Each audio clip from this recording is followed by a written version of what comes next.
अगर मैं आपसे बोलूं कि मुझे 1 से 100 तक नंबर प्रिंट करके दिखाओ, तो क्या आप 100 बार प्रिंटफ स्टेटमेंट का यूज करोगे? नहीं।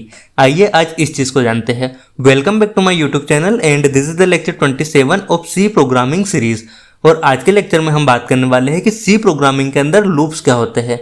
देखो, अब तक हमने कंडीशन सीखी है, लेकिन अगर हमें एक काम को बार बार करना पड़े तो हम क्या करेंगे? ऐसी सिचुएशन में हम लूप्स का यूज करते हैं। तो आज हम पढ़ने वाले हैं कि सी प्रोग्रामिंग के अंदर लूप्स क्या होते हैं, हमें लूप्स की जरूरत क्यों पड़ती है और लूप्स कितने टाइप के होते हैं। रियल लाइफ एग्जांपल से शुरुआत करें तो अगर मैं आपको एग्जांपल दूं कि मुझे कोई स्टेटमेंट, सपोज मुझे हेलो को 5 बार प्रिंट करना है, तो यहाँ पे मैं क्या कर सकता हूँ, बिना लूप के मैं हर बार एक प्रिंटफ स्टेटमेंट दूंगा और उसके अंदर हेलो को प्रिंट करा दूंगा। लेकिन 5 बार ही अगर मैं यूज़ करना हो तो वो तो बहुत सिंपल होता है, हम कर लेते हैं। लेकिन सपोज इसी स्टेटमेंट को मुझे 100 टाइम्स, 1000 टाइम्स या 1 लाख टाइम अगर मुझे यूज़ करना हो तो हम क्या करेंगे? फिर तो हमें बहुत सारी लाइन ऑफ कोड लिखनी पड़ेगी, हमारा कोड बहुत ज़्यादा लंबा हो जाएगा, हमें बहुत कॉम्प्लिकेशंस होंगे इस चीज़ को करने में। लेकिन by the help of loops हम इस चीज़ को बहुत ही ईजिली कर सकते हैं। नाउ लूप्स क्या होते हैं? देखो, लूप्स का यूज़ हम तब करते हैं जब हमें मल्टीपल टाइम सेम कोड को रिपीट करना हो।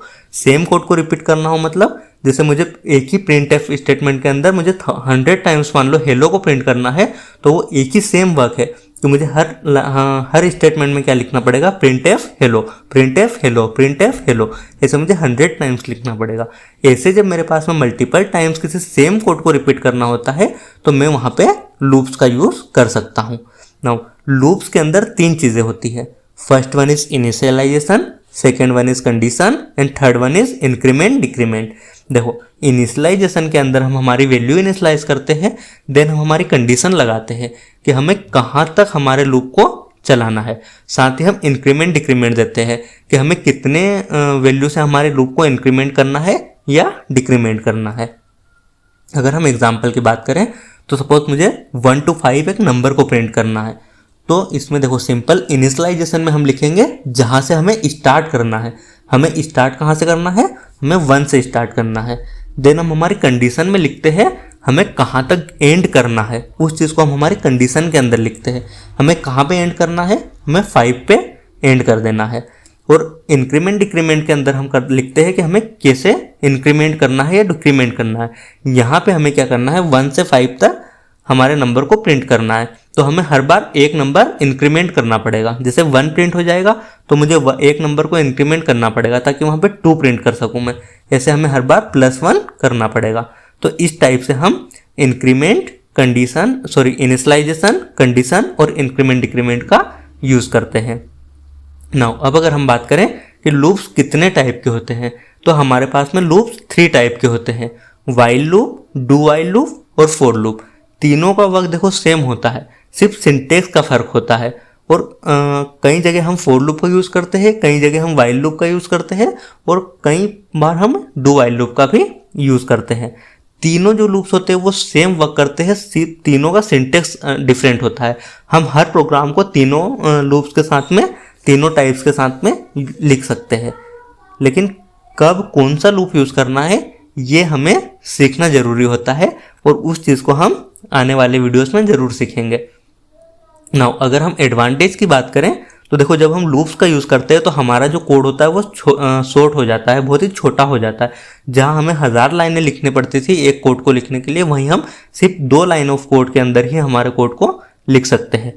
कैसे लिख सकते हैं? हम एक ही लाइन में हमारी इनिशियलाइजेशन, कंडीशन और इंक्रीमेंट डिक्रीमेंट दे सकते हैं। सेकेंड वन, टाइम सेव होता है।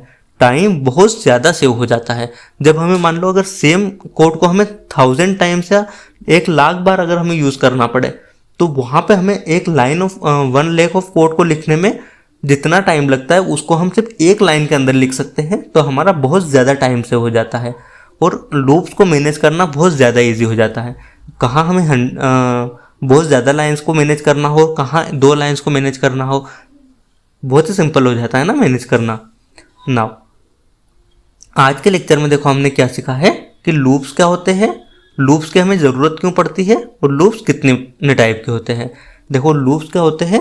जब भी हमें मल्टीपल कोड को रिपीट करना होता है, मल्टीपल टाइम सेम कोड को रिपीट करना होता है, तो हम लूप्स का यूज़ करते हैं। लूप्स की हमें ज़रूरत क्यों पड़ी? ताकि हम हमारा टाइम बचा सके, हम हज़ारों लाइन ऑफ कोड को सिर्फ 1 या 2 लाइन के अंदर ही लिख सके। और टाइप्स ऑफ लूप्स क्या होते हैं, तो हमारे पास में फॉर लूप, वाइल लूप और डू वाइल लूप, ये 3 टाइप के लूप होते हैं। नाउ अब नेक्स्ट लेक्चर में हम सबसे पहले समझने वाले हैं जो टाइप्स ऑफ लूप्स होते हैं, उन्हें हम समझने वाले हैं कि फॉर लूप, वाइल लूप या डू वाइल लूप क्या होता है। हम तीनों की थ्योरी अच्छे से समझेंगे, तीनों होते क्या है, सिंटेक्स क्या होते हैं, यूज़ कैसे करना है, और साथ ही हम उनके प्रैक्टिकल्स भी करने वाले हैं। प्रैक्टिकल प्रोग्राम बना के देखेंगे जिससे आपको ये बहुत अच्छे से क्लियर होगा कि रियल लाइफ के अंदर हम लूप्स का कैसे यूज़ करते हैं। नाउ नेक्स्ट लेक्चर के अंदर हम वाइल लूप को डिटेल में पढ़ने वाले हैं। देखो, अगर हम तीनों लूप्स को एक साथ पढ़ेंगे, एक ही वीडियो में पढ़ेंगे, तो खिचड़ी बन जाएगी सबकी। ना हमें एक लूप समझ में आएगा, ना हमें वाइल लूप अच्छे से समझ में आएगा, ना डू वाइल आएगा, ना फॉर लूप आएगा, क्योंकि तीनों का सेम वर्क होता है लेकिन सिंटेक्स डिफरेंट होते हैं। इसलिए हम एक एक करके अलग अलग वीडियोस में हर टाइप को समझेंगे। सबसे पहले हम वाइल लूप समझेंगे, देन हम डू वाइल लूप के लिए एक वीडियो बनाएंगे, देन हम फॉर लूप समझेंगे।